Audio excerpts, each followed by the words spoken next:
வாழ்க வளமுடன். அனைவருக்கும் சிவகரி அன்பான வணக்கம். இந்த வீடியோவில் எதை பற்றி பார்க்க போகிறோம்னா நிஃப்டி மற்றும் பேங்க் நிஃப்டி அடுத்த நகர் அப்படின்னு பார்ப்போம். அதுக்கு முன்னாடி சப்ஸ்கிரைப் பண்ணிக்கங்க.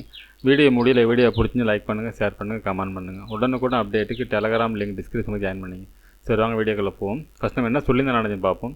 நம்ம என்ன சொல்லியிருந்தோம், மார்க்கெட்டை பொறுத்தளவுக்கு இந்த எல்லோ ஜோனுங்கிறது ஸ்ட்ராங்காக இருக்க வாய்ப்பு, இதில் வந்து மார்க்கெட் அப்சைடு இருக்க வாய்ப்பு சொல்லியிருந்தோம். அதே சமயத்தில் பேங்க் நிஃப்டி ஸ்ட்ராங்காக இருக்குது, நிஃப்டி வீக்காக இருக்குது. அதனால் இப்போ எல்லோ ஜோன் போட்டிருந்தோம். அப்படி பார்த்தோம்னா இந்த இடம் ஸ்ட்ராங், இதுலேருந்து அப்சைடு போக வாய்ப்பு அப்படின்னு சொல்லியிருந்தோம். இது பிரேக் பண்ண பட்சத்தில் மார்க்கெட்டில் ஃபால் இருக்கும் அப்படிங்கிற கொடுத்துருந்தோம். பார்த்தீங்கன்னா ஃபஸ்ட்டு 5 மினிட்ஸாக பார்த்தீங்கன்னா இந்த இடத்து பிரேக் பண்ணாங்க, திருப்பி ரீடெஸ்ட் பண்ணிவிட்டு மார்க்கெட் வந்து ஒரு பெரிய ஃபால் தான் அடைஞ்சு நம்ம கொடுத்த தேர்ட் சப்போர்ட்டு பிரேக் பண்ணி. சரி, ஓகே, பேங்க் நிஃப்டி பார்ப்போம். ஃப்ரெண்ட்ஸ், பேங்க் நிஃப்டி வச்சுருக்கு. பேங்க் நிஃப்டியை பார்த்தீங்கன்னா சப்போர்ட் லெவலுக்கு கூட்டிலே வரல. ஃபஸ்ட்டு ஓப்பனிங்கே பார்த்தீங்கன்னா சப்போர்ட் லெவலில் இல்லை, ஆனால் ஃபஸ்ட் ரெசிஸ்டன்ஸ் பிரேக் பண்ணி செகண்ட் ரெசிஸ்டன்ஸ் வரைக்கும் மார்க்கெட் போணுச்சு. ஆனால் நம்ம செகண்டில் பிரேக் பண்ணால் மார்க்கெட் வந்து அப்சைடு ஈஸியாக போக வாய்ப்புன்னு சொல்லியிருந்தோம். ஆனால் செகண்ட் பிரேக் பண்ணி போக முடியல, காரணம் நிஃப்டினால். நம்ம எதிர்பார்த்த மாதிரி ஆக்சுவலாக ஃபஸ்ட் சப்போர்ட்டில் மட்டும் சப்போர்ட் எடுத்து திருப்பி அப்சைடு போயிடுச்சு. ஏன்னா பேங்க் நிஃப்டியை பொறுத்தளவுக்கு ஸ்ட்ராங்கான செட்டப் இப்போ முடிவும் அப்படி தான் முடிச்சிருக்காங்க.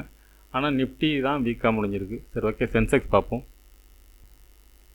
ஃப்ரெண்ட்ஸ், சென்செக்ஸ் வச்சுருக்கேன். அதில் 2 சப்போர்ட் தான் நம்ம போட்டிருந்தோம். இதை பிரேக் பண்ணலாம் மார்க்கெட்டில் ஃபால் இருக்குன்னு சொல்லிட்டு அதை பிரேக் பண்ணிச்சு மார்க்கெட்லேருந்து ஒரு பெரிய ஃபால். அதுபோல் செகண்ட் ரெசிஸ்டன்ஸ் தாண்டினா மார்க்கெட்டில் ஒரு புல்லிஸ் இருக்குன்னு சொல்லியிருந்தோம். ஆனால் இந்த ரேஞ்சுக்குள்ளே போகல. ஓப்பனிங்லேயே வந்து கிட்டத்தட்ட ஃபஸ்ட்டு சப்போர்ட்டு செகண்ட் சப்போர்ட்டும் பிரேக் பண்ணிட்டாங்க. ஓப்பன் 5 மினிட்ஸ்லேயே வந்து ரெண்டுமே பிரேக் தான். சரி, ஓகே ஃப்ரெண்ட்ஸ், நம்ம திங்கக்கிழமை என்ன நடக்க வாய்ப்புன்னு நிஃப்டிலேருந்து பார்ப்போம். ஃப்ரெண்ட்ஸ், நிஃப்டி சார்ட் வச்சுருக்கேன். ஃபஸ்ட் அதில் திரும்ப பண்ணிவிடுவோம். இப்போ வீக்லி பார்ப்போம்.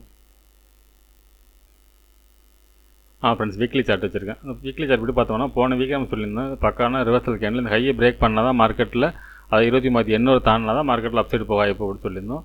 ஆனால் பார்த்தீங்கன்னா இந்த தாண்ட முடியல. ஆனால் லோ பிரேக் பண்ணிச்சு மார்க்கெட்டில் ஒரு நல்ல ஒரு ஃபால்ட் இருந்துச்சு. இப்போ நம்ம வந்து இந்த இடத்துல பார்த்தீங்கன்னா போன வாரமே இந்த லெவல் சப்போர்ட் லெவலாக கொடுத்துருந்தோம். அது வந்து எப்படி கொடுத்துருந்தோம்னா இந்த இடம் வந்து இந்த கேண்டில் ஃபேக் பிரேக் அவுட் மாதிரியும் நம்ம இதை பேஸ் பண்ணி ஒரு என்ட்ரி கொடுத்துருந்தோம். இந்த இடத்துல தான் ஆக்சுவலாக இந்த இடத்துல குதிச்சு நியூஸ் பேஸில் இந்த இடம் இறங்கினாங்க. இந்த ஏரியா ஃபேக்னு வச்சுட்டோம்னா மார்க்கெட்டை பொறுத்தவரைக்கும் இந்த இடம் சப்போர்ட்டுக்கு வாய்ப்பு அப்படின்னு கொடுத்துருந்தோம். ஆனால் மார்க்கெட்டை பொறுத்தவரைக்கும் கரெக்டாக பார்த்தீங்கன்னா இந்த லெவல்ஸ் தான் சப்போர்ட் எடுத்து ஆக்சுவலாக நம்ம போட்டிருந்தப்போ வந்து 910 நம்ம கொடுத்துருந்தோம். அப்போ அது என்ன மாதிரி வரைஞ்சான்னு தெரில.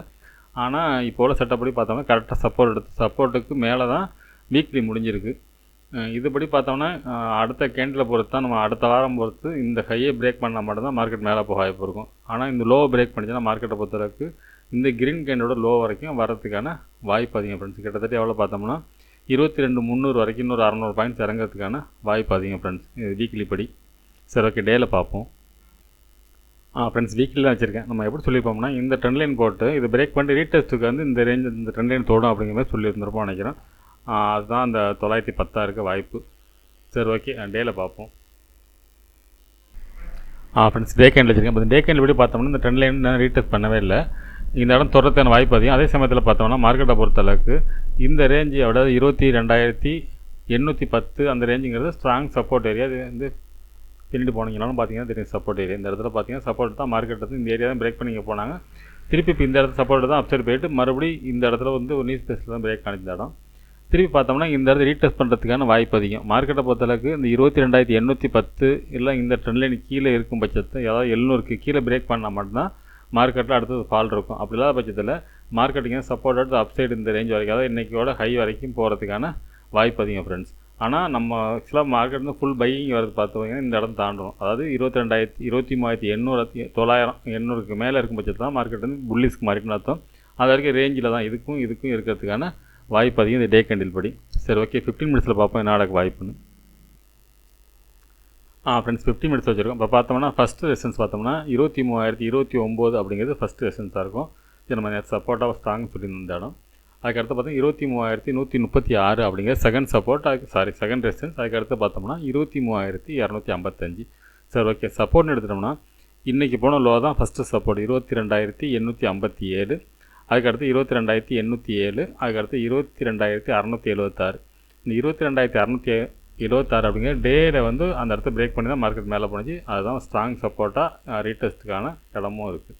சரி, ஓகே, இது என்ன மாதிரி மூவ்மெண்ட்ஸ் வாய்ப்புன்னு பார்த்தோம்னா நாளைய மார்க்கெட்டை பொறுத்தளவுக்கு இந்த ஃபஸ்ட்டு சப்போர்ட்டு செகண்ட் ரெசிஸ்டன்ஸ் இடையில மார்க்கெட் இருக்கிறதுக்கான வாய்ப்பு அதிகம். இந்த ஃபஸ்ட்டு ரெசிஸ்டன்ஸ் பிரேக் பண்ண பட்சத்தில் ஃபஸ்ட்டு 5 மினிட்ஸ் பிரேக் பண்ணிச்சுன்னா மார்க்கெட்டில் அப்சைடு போகிறதுக்கான வாய்ப்பு அதிகம். அது வந்து இந்த ரேஞ்சாலும் இந்த ரேஞ்ச் வரைக்கும் அதாவது செகண்ட் வரைக்கும் அதிகபட்சம் செகண்ட் வரைக்கும் போகிறதுக்கான வாய்ப்பு அதிகம். வெரி புல்லிஷ்ங்கிறது அது வேறு இடம். இப்போ இருக்க கண்டிஷன் படி இந்த ஃபஸ்ட் ரெசிஸ்டன்ஸ் பிரேக் பண்ணிச்சுன்னா மார்க்கெட்டை பொறுத்தளவுக்கு தேர்ட் வரைக்கும் போகிறதுக்கான வாய்ப்பு அதிகம். அதே சமயத்தில் மார்க்கெட்டை பொறுத்தளவுக்கு இந்த செகண்ட் வரைக்கும் கூட வரதுக்கான வாய்ப்பு உண்டு. இந்த செகண்டை பிரேக் பண்ண பட்சத்தில் மார்க்கெட்டில் ஒரு பெரிய ஃபால்ட்டுக்கு வாய்ப்பு இருக்கும். அது 22,676 வரைக்கும் இறங்கிறதுக்கான வாய்ப்பு உண்டு. அதே சமயத்தில் இந்த செகண்டையும் ஃபஸ்ட்டு பிரேக் பண்ணலை அப்படின்னா மார்க்கெட்டை கொஞ்சம் ஸ்ட்ராங்கனோட சொல்லலாம். இந்த ரேஞ்ச் வரைக்கும் இருக்கும்.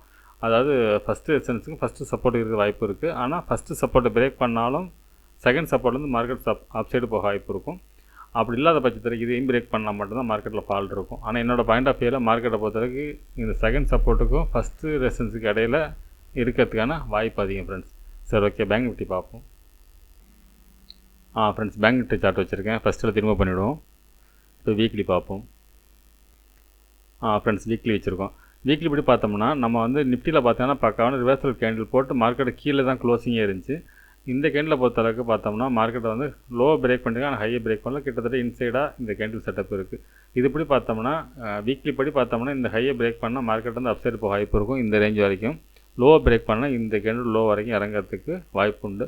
ஆனால் நிஃப்டியோட கம்பேர் பண்ண நிஃப்டி தான் வீக்காக இருக்குது. பேங்க் நிஃப்டி ஸ்ட்ராங்கான செட்டப்பில் தான் இருக்குது. சரி, ஓகே, டேயில் பார்ப்போம். ஃப்ரெண்ட்ஸ், டே கேண்டில் வச்சுருக்கேன். இந்த டே கேண்டில் எப்படி பார்த்தோம்னா இந்த ஹையை பிரேக் பண்ண, அதாவது இந்த இடம் டபுள் டாப் ஏரியாவை கொடுத்துருந்தோம். இங்கே வந்து மார்க்கெட் இறங்கணும்னு நம்ம சொல்லியிருந்தோம். அதை விட தொட்டு தான் இறங்கினுச்சு மார்க்கெட் இந்த இடத்துலேருந்து. இப்போ ஆனால் இதை பிரேக் பண்ணிவிட்டு மார்க்கெட் இறங்கினுச்சு. ஆனால் மார்க்கெட்டை பொறுத்தளவுக்கு நிஃப்டிலெலாம் மேஜர் ட்ரெண்ட் லைன் பிரேக்கு. ஆனால் பேங்க் நிஃப்டியை பொறுத்தளவுக்கு ஸ்ட்ராங்காக இருந்தாலும் இந்த மேஜர் ட்ரெண்ட் லைன் இது வரைக்கும் மார்க்கெட் வந்து பிரேக் பண்ணவே இல்லை. இந்த ரேஞ்சுக்குள்ளே தான் இருக்குது. இதை பிரேக் பண்ணால் மட்டும்தான் மார்க்கெட் அப்சைடு போகிறதுக்கான வாய்ப்பு டே கேண்டில் படி. அப்படி பார்த்தோம்னா டே கேண்டில் படி இந்த ரேஞ்சில், அதாவது 52,600 அப்படிங்கிற அந்த ரேஞ்ச் வரைக்கும் போயிட்டு மார்க்கெட்டில் ஃபாலாக வாய்ப்பு இருக்கும். ஆனால் இந்த சிங்கோட ஹையில் பார்த்தோம்னா இந்த இடம் தான் ரெசிஸ்டன்ஸாக இருக்க வாய்ப்பு. அதாவது 52,500ன்னு வச்சுப்போம். இந்த ரேஞ்சில் இன்னொரு 1000 பாயிண்ட்ஸ் தான் அப்சைடு போகிறது வாய்ப்பு இருக்கும். இந்த இடத்த பிரேக் பண்ணால் மட்டும்தான் பேங்க் நிஃப்டியை பொறுத்தவரைக்கும் அப்சைடு போக வாய்ப்பு இருக்குது. இப்போ நிஃப்டி ஒரு டைப்பாக இருக்குது, பேங்க் நிஃப்டி ஒரு டைப்பாக இருக்குது. அப்படி இருந்தாலும் பெரும்பாலும் பார்த்தீங்கன்னா மார்க்கெட் வந்து ரேஞ்சுக்குள்ளே ரேஞ்சு பவுண்டாக இருக்கிறதுக்கு தான் வாய்ப்பு அதிகம் ஃப்ரெண்ட்ஸ். சரி, ஓகே, 50 மினிட்ஸில் பார்ப்போம் என்ன நடக்க வாய்ப்புன்னு. ஃப்ரெண்ட்ஸ், 50 மினிட்ஸில் வச்சுருக்கோம். இப்போ பார்த்தோம்னா ஃபஸ்ட்டு ரெசிஸ்டன்ஸ் பார்த்தோம்னா 51,692, அடுத்து 51,893, அடுத்து 52,063. சப்போர்ட்னு எடுத்துட்டோம்னா 51,248 அப்படிங்கிறது ஃபஸ்ட்டு சப்போர்ட்டாக இருக்கும். அதுக்கடுத்து 51,050 அப்படிங்கிறது செகண்ட் சப்போர்ட்டாக இருக்கும். அதுக்கடுத்து பார்த்தா 50,906 அப்படிங்கிறது தேர்ட் சப்போர்ட்டாக இருக்கும். இந்த நேரத்தோட லோ. சரி, ஓகே, இது என்ன மாதிரி மூவ்மெண்ட்ஸ் கிடைக்கும்னு பார்த்தோம்னா என்னோடய பாயிண்ட் ஆஃப் வியூவில் மார்க்கெட்டை பொறுத்தளவுக்கு இந்த ஃபஸ்ட்டு சப்போர்ட்டும் ஃபஸ்ட்டு ரெசிஸ்டன்ஸுக்கு இடையில மார்க்கெட் இருக்கிறதுன்னு வாய்ப்பு அதிகம். அது எந்த டைரெக்ஷன் பிரேக் பண்ணுதோ அதில் தேர்ட் வரைக்கும் போகிறதுன்னு வாய்ப்பு உண்டு. இப்போ செகண்ட் இதை ஃபஸ்ட்டு பிரேக் பண்ணால் தேர்ட் வரைக்கும் வரது வாய்ப்பு இருக்கும். அதே போல் இந்த ஃபஸ்ட்டு ரெசிஸ்டன்ஸ் பிரேக் பண்ணோன்னா இந்த தேர்ட் வரைக்கும் அப்சைடு போக வாய்ப்பு இருக்கும். இந்த மிடில் இந்த சப்போர்ட்டுக்கும் ரெசிஸ்டன்ஸ் இடையில இருக்க வரைக்கும் மார்க்கெட்டை பொறுத்தளவு ஒரு சைடுவேஸ் இருக்கிறது தான் வாய்ப்பு அதிகம். இது ஓப்பனை பொறுத்து மார்க்கெட் வந்து ஃப்ளாட்டாக ஓப்பன் ஆனால் சைடுவேஸ் தான். ஒருவேளை இப்போ மார்க்கெட் கேப் டவுனில் இறங்குனா இறங்கும், ஒரு கேப் அப்பில் வந்து அப்சைடு போகும். அதுக்கான செட்டப்பில் தான் மார்க்கெட் இருக்குது. ஏன்னா சில இடத்துல பார்த்தீங்கன்னா கேப் அப் வந்து மார்க்கெட் இறங்கும். ஆனால் இந்த இடத்துல கேப் அப் இருந்தால் அப்சைடு போகிறதுக்கான வாய்ப்பு அதிகம் ஃப்ரெண்ட்ஸ். சரி, ஓகே, சென்செக்ஸ் பார்ப்போம். ஃப்ரெண்ட்ஸ், சென்செக்ஸ் சார்ட்டோட வீக்லி சார்ட் வச்சுருக்கோம். இப்போ இந்த வீக்லி சார்ட் பற்றி பார்த்தோம்னா நம்ம போனால் சொல்லியிருந்தது தான். இது வந்து பார்த்தீங்கன்னா ரிவர்சல் கேண்டில் அது பிரேக் பண்ணி மார்க்கெட் கீழே வந்திருக்கு. மார்க்கெட்டை பொறுத்தளவுக்கு இந்த ஹை, அதாவது 74,780 அப்படிங்கிறது இந்த ரெட் கேண்டிலோட ஹை. இது ஸ்ட்ராங் சப்போர்ட்டாக இருக்கிறதுக்கான வாய்ப்பு அதிகம் ஃப்ரெண்ட்ஸ். இது வீக்லி படி. இது நம்ம டேயில் பார்த்தோம்னா டேயில் பார்த்தாலும் பார்த்தீங்கன்னா இந்த இடத்துல ஹையை பிரேக் பண்ணி தான் மார்க்கெட் அப்சைட் பண்ணிச்சு. இப்போ ரீடெஸ்ட் வரதுக்கு வாய்ப்பு இருக்கிற மாதிரி தான் இந்த டே கேண்ட் செட்டப்பும் இருக்குது. ஆனால் இன்னும் சொல்ல போனால் நிஃப்டியோட பேங்க் நிஃப்டி ஸ்ட்ராங்காக இருக்குது, நிஃப்டி வீக்கு. அதோட வீக்காக இருக்கிறது வந்து சென்செக்ஸ். இந்த 74,741 சாரி ஃப்ரெண்ட்ஸ். ஃப்ரெண்ட்ஸ், இந்த ரெண்டு ரேஞ்ச் இருக்குது ஃப்ரெண்ட்ஸ். 74,900 to 740 இந்த ரேஞ்சுக்குள்ளேருந்து மார்க்கெட் வந்து டைரக்ஷன் திரும்பினுச்சுன்னா மார்க்கெட் வந்து அப்சைட் போக வாய்ப்பு இருக்கும். அப்படி இல்லை ஆனால் மார்க்கெட்டை பார்த்தா திருப்பி இந்த டபுள் பாட்டம் இந்த ரேஞ்ச் வரைக்கும் இறங்கிறதுக்கான வாய்ப்பு அதிகம் இந்த டே கேண்டில் படி. சரி, திங்கக்கிழமை 50 மினிட்ஸில் பார்ப்போம் என்ன நடக்க வாய்ப்புன்னு. ஃப்ரெண்ட்ஸ், 50 மினிட்ஸில் வச்சுருக்கோம். பார்த்தோம்னா ஃபஸ்ட்டு ரெசிஸ்டன்ஸ் பார்த்தோம்னா 75,743, அடுத்து 76,049, அடுத்து 76,340.